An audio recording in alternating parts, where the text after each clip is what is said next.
What's up guys? Annyeonghaseyo. Good morning! For today's video is another content na naman ang ating gagawin. Panibagong application na naman ang ating i-review at ating bibigyan ng good or not good.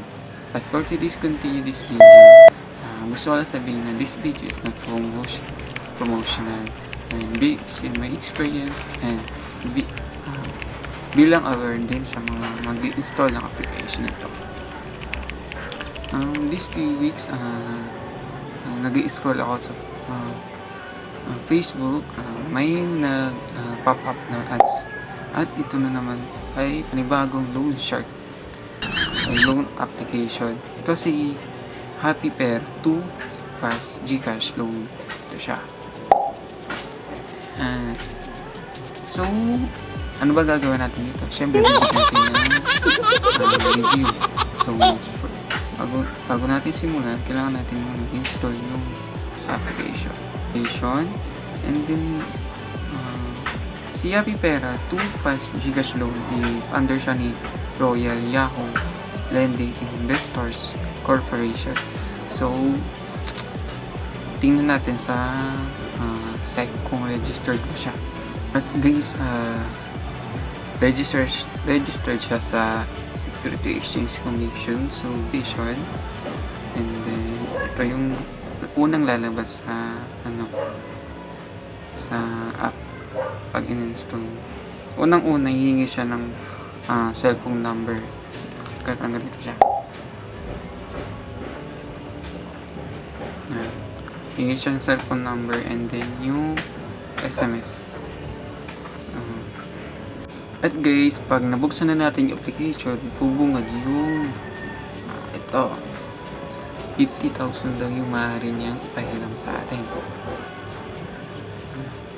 Basta pakita ko na lang po dyan sa screen. So, meron syempre, kailangan muna natin mag-register. May step 1, step 2, step 3. So, apply muna tayo. So guys, bago natin kapag register dito sa application na to is need natin i-agree yung mga privacy statement.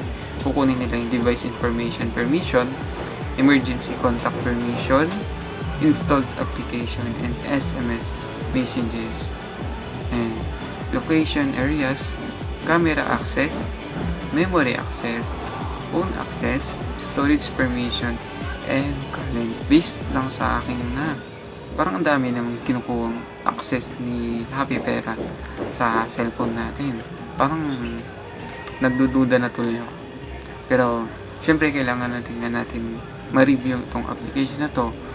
First step, kukunin sa atin ang information natin. First name, last name, middle name, address, postal, school information, and employment status.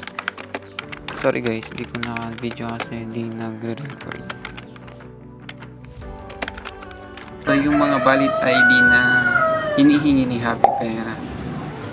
Una, driver license, PRC ID, SSID, passport ID, postal ID, UMID ID, may other option pa siya ha.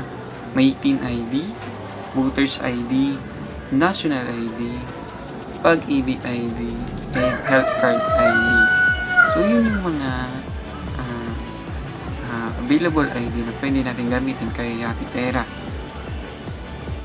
So next step, pagkatapos ng ID ay withdrawal information. Ang mga available withdrawal ni Happy Pera to GCash, Maya, CoinsPay, Grab. Bank account naman, AUB, BPI, BDO at iba pa. Pasensya na po guys, wala akong video kasi hindi ko napindot. Pero nag-try ako. Okay, and approval. Laki ng process fee, 800. Ibabalik ko sa kanila 3K plus in 7 days, which is nakalagay sa picture nila 30 days to 120 days scam.